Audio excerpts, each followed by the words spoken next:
Bonjour à tous, c'est Faustine Charles, votre coach professionnel. Alors aujourd'hui, on va aborder un sujet captivant, la détox des réseaux sociaux. Alors pourquoi s'éloigner temporairement de ces plateformes pourrait-il être la clé pour booster votre créativité et votre productivité? Allez, c'est parti pour un épisode qui pourrait bien changer votre rapport au digital.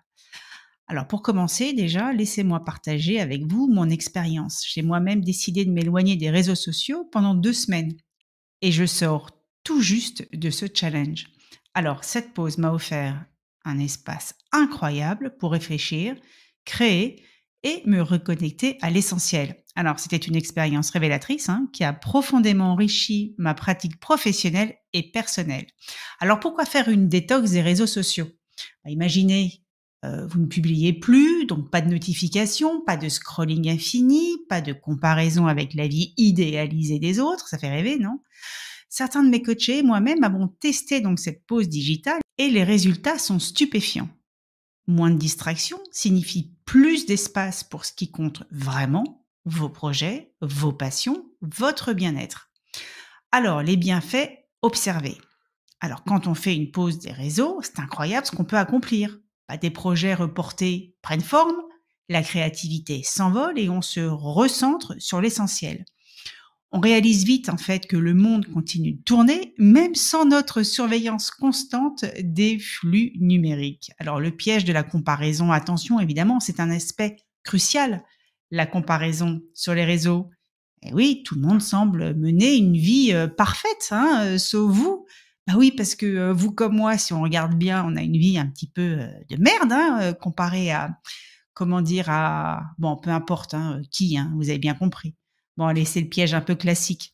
Et en prenant une pause, mes coachés ont brisé ce cycle toxique de comparaison et d'auto-jugement. Résultat, plus de confiance en soi et moins de pression inutile. Alors, comment réussir sa détox? Comment s'y prendre? Vous fixez d'abord une période, 5 jours, 7, 10, 15 jours, déconnectez et observez.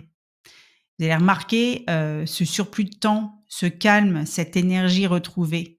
Utilisez ce temps pour progresser dans vos projets et puis pour vous reconnecter avec vous-même, avec vos proches, avec la nature, avec votre chien, avec qui vous voulez.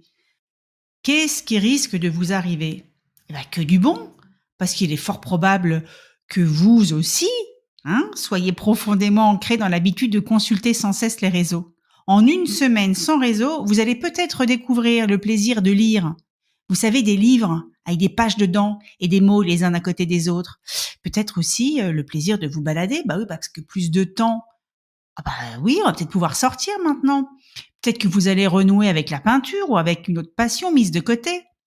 Vous allez ressentir une sorte de liberté oubliée et allez sans doute prendre goût à cette expérience et intégrer des périodes régulières de détox digital dans votre quotidien. Bon, si j'ai réussi, si mes coachés ont réussi, vous pouvez aussi. Imaginez les découvertes que vous pourriez faire sur vous-même et dans votre vie. C'est une opportunité d'accueillir l'inattendu, l'inspiration et l'authenticité. Voyez cette détox non comme une restriction, mais comme une célébration de la vie loin des écrans. Les réseaux sociaux, c'est comme tout. En modération, c'est bénéfique. Alors êtes-vous prêt à tenter l'expérience et à redécouvrir ce que la vie a à vous offrir hors ligne? Bon allez, c'était Faustine Charles. Ici, pour vous guider vers une expérience plus épanouie et productive. Je vous dis à très bientôt pour un nouvel épisode plein d'inspiration, je l'espère, et de conseils pratiques. Allez, ciao!